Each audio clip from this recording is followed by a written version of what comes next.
Hello, my name is Diane, and today I want to tell you about the best books I read this year. I read a lot of books this year, and while I enjoyed the vast majority of them, there are some that definitely stood out more than others. These are my 5 favorites from 2022. The first book is The Eye of the World by Robert Jordan. This is the first book in the Wheel of Time series, and for me, this was the beginning of a 15-book reading journey. I read the entire series in the first 6 months of the year, followed by the prequel New Spring. I had heard a bit about this series before from people in my life that read it when it came out and loved it, and I didn't know too much about it beyond that, so I figured I'd finally give it a go for myself. It's a little intimidating because it's a very long series, and all of the books within that series are also very long on their own, but it's such a rich, vast world with such a large cast of characters. There's so many interesting things that come up, and the way that the story is continued to be woven together throughout, things that happened in one book will come up 4 books later and still be relevant and have a purpose, and everything is very intentional and comes together really nicely. There are some characters that I didn't really care for in the beginning that I ended up loving later on because of the journey they go on. And there's just so many different things going on. It's just such a huge story. It was very impressive to me, and I had a lot of fun reading it, even through some of the books are a lot slower than others, but this first book specifically really sets the stage for everything, really sets up this world, and it just feels so complete and rich, and I had such a great time getting into this world and meeting the core cast of characters. The next book, which I've talked about a lot lately, is Red Sister by Mark Lawrence. This follows Nona, who is essentially sold as a child into slavery. She gets taken from her village in a cage and brought to the city where she has to work. After getting into a bit of trouble, she is sentenced to death, and just in the nick of time, she's saved by a nun who takes her to her convent, and Nona is put in classes with other young girls where they learn magic and martial arts and other basic skills. I don't normally like the sort of magic school setting. It's not really something that jumps out to me, but I loved Nona. I loved getting to know her and seeing her learn about herself and who she is, as well as finally building relationships with the people around her, which she's never really been able to do before. There's a lot of danger that these girls need to work together and overcome.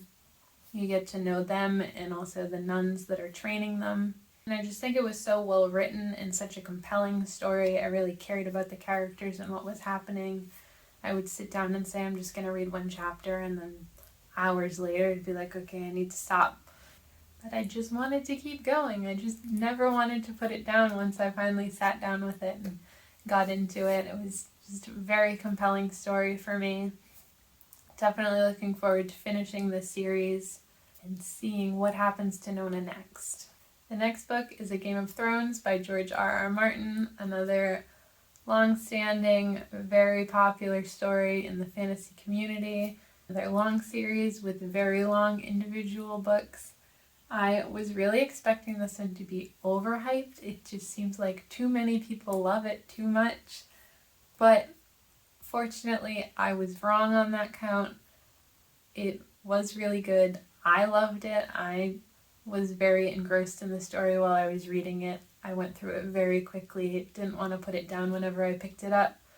Loved all of the main characters. I think the good guys all have their own unique traits that make them relatable in a unique way.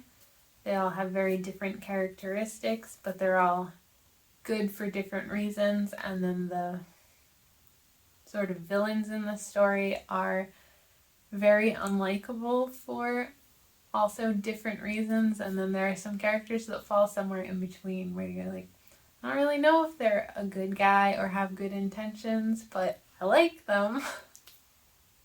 And that the world is interesting. I can't say I really understand the world in this book too much just yet. They do cover a lot of ground in this story, jumps between a lot of characters, following everyone within the Stark family. I definitely have my favorites, but I feel like it's a bad idea to get too attached to anyone in this book because you never know what's going to happen to them. So I had a lot of fun reading this.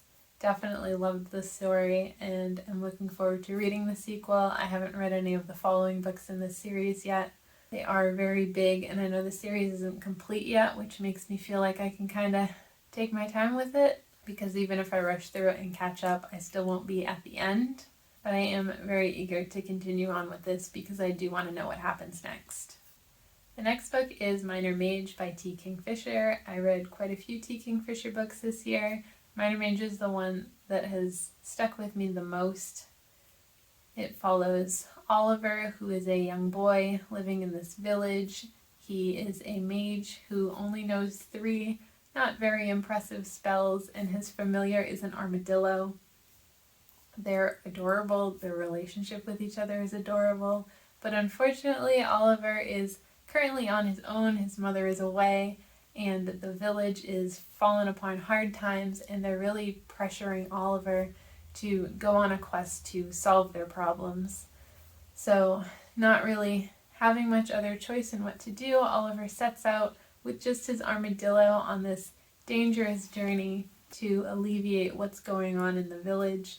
There's some scary creatures that he encounters, some strange people he meets, and it's just a very dark, intense journey. It's a very short book, and Oliver and his armadillo are just so sweet, but there's so many scary things happening. You just want to give him a big hug.